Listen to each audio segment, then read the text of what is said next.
There are a number of ways to trim the edge of a book. The most common modern method is to use a guillotine. According to Middleton, the guillotine came into use in England around 1840. Prior to that, for about 300 years, the dominant method for trimming the edge of a book was a plough. There's quite a few variations in ploughs, but I guess in common they all have some sort of press to hold the text block and something like this sled to hold a blade and to move that blade across the text block as you go back and forth, cutting the edge. This is a nice compact example that's suitable for a small workshop. So you can flip the lying press over and use it as a finishing press on one side, and the other side acts as the guide for the plough. To use the plough, you insert the book so that the trim mark is exactly level with the front surface of the press. Now run the plough back and forth, advancing the blade ever so slightly each pass.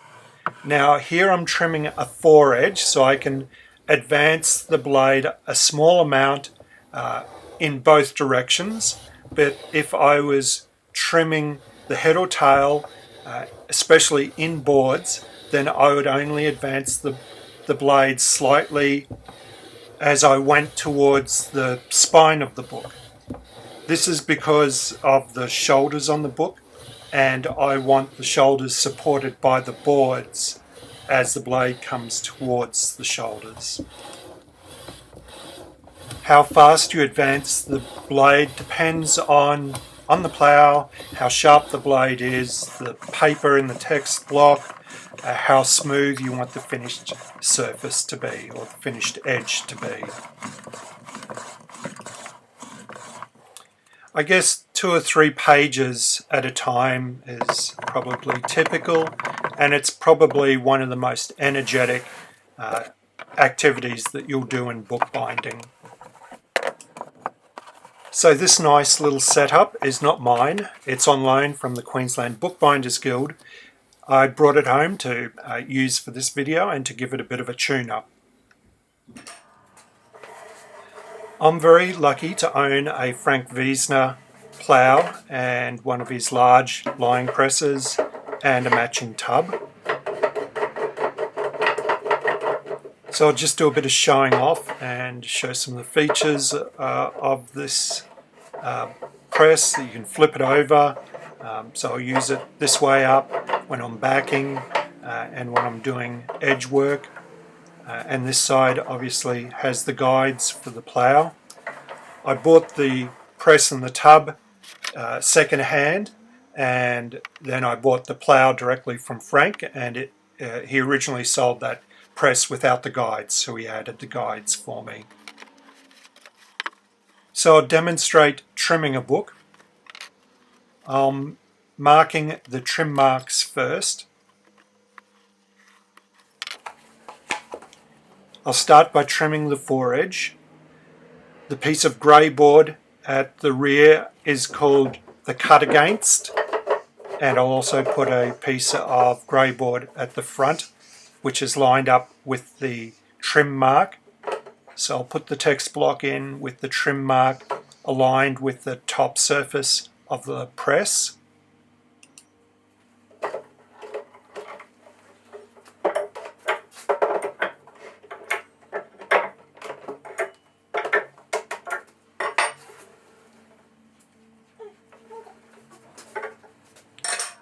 Because I'm trimming the foredge, and the foredge is symmetric in both directions, and assuming my rounded tip blade is sharp for cutting in both directions, then I can advance the blade both before I go forward and before I go back, which is a bit faster than trimming the head and the tail.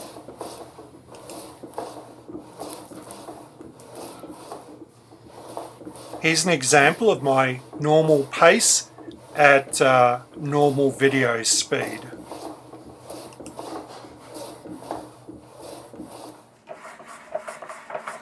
Now my blade is extremely flat and it's well aligned with the top of the plough, so it never rides up on the cut paper, which can be an issue with some ploughs, and that causes little dents in the edge.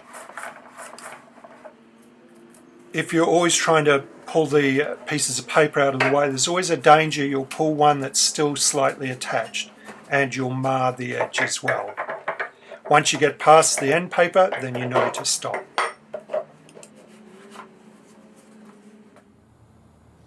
Now I'm going to demonstrate cutting the head and tail out of boards, so the boards haven't been attached at this point. There's a lot to be said for cutting in boards, but I'll start by demonstrating out of boards. Now, because of the swell in the spine, I can't just put the text block straight into the press. So the next step is to round the book. In a future video, I'll demonstrate cutting in boards. That's where the book has been rounded and backed and the boards have been attached.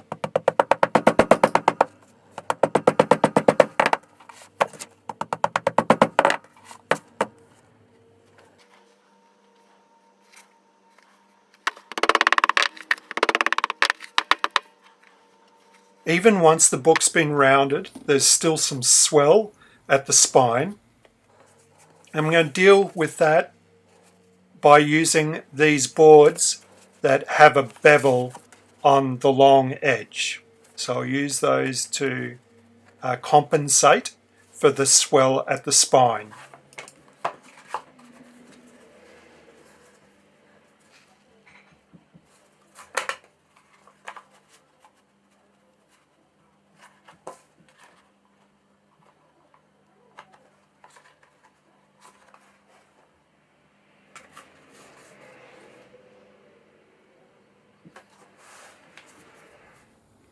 Here you can see how the beveled boards support the swell at the spine.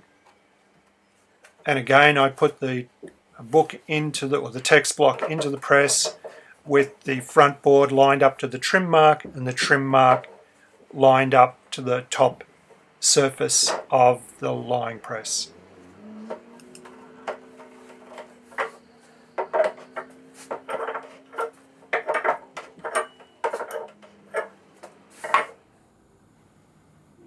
As you can see here, the spine is not as compressed as the rest of the text block.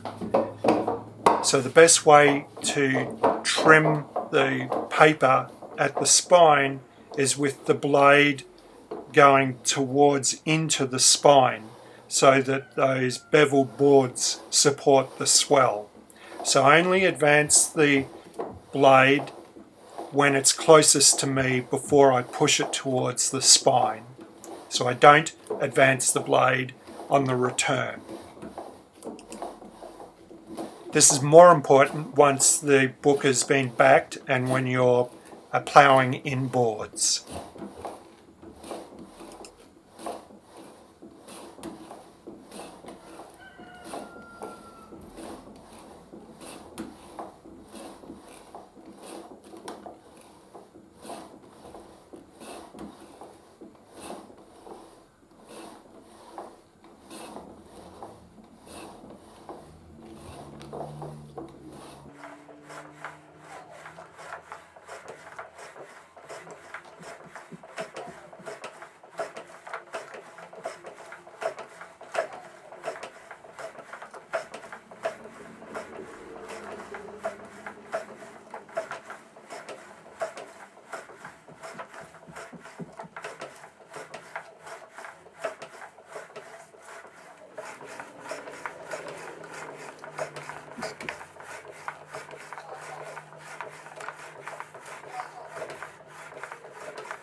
Once you've cut through the final coloured sheet of the end papers.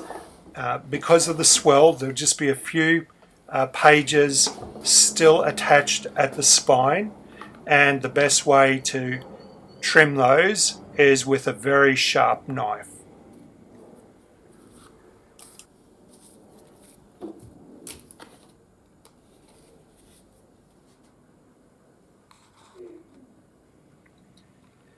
Assuming the plough is set up well and the blade is very sharp, the resulting edge is very smooth and requires very little further preparation before any other edge decoration technique.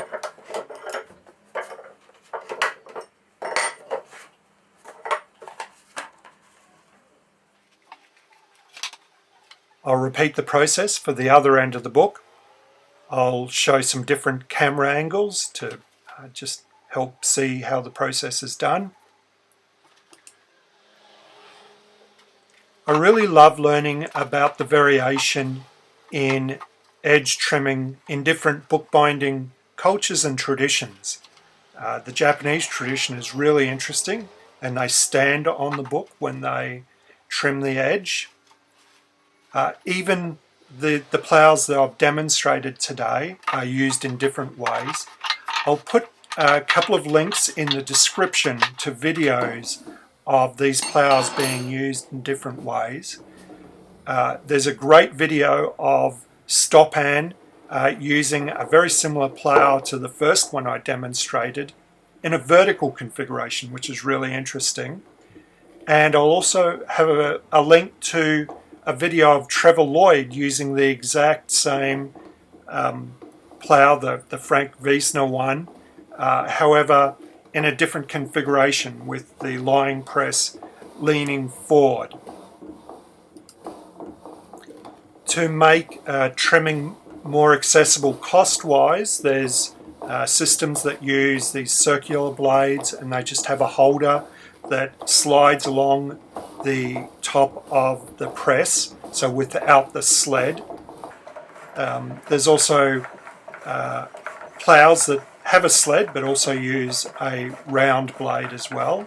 There's a lot of different configurations, but I think my Frank Wiesner plough is pretty hard to beat, and I'm pretty lucky to have it, I think. I hope you've enjoyed this video. If you have, please let me know by hitting the like button. I'll do a short video on how I sharpen the blades for these two ploughs. I'll publish that midweek. And then sometime in the future I'll also do a video on ploughing in boards, which is a really interesting technique. I regularly plough the head and tail of a book in boards, but until recently I hadn't really done forages, so I want to become more competent at that before I put that in a video for you. So if you want to be notified about those future videos, please hit the subscribe button, and thanks for watching.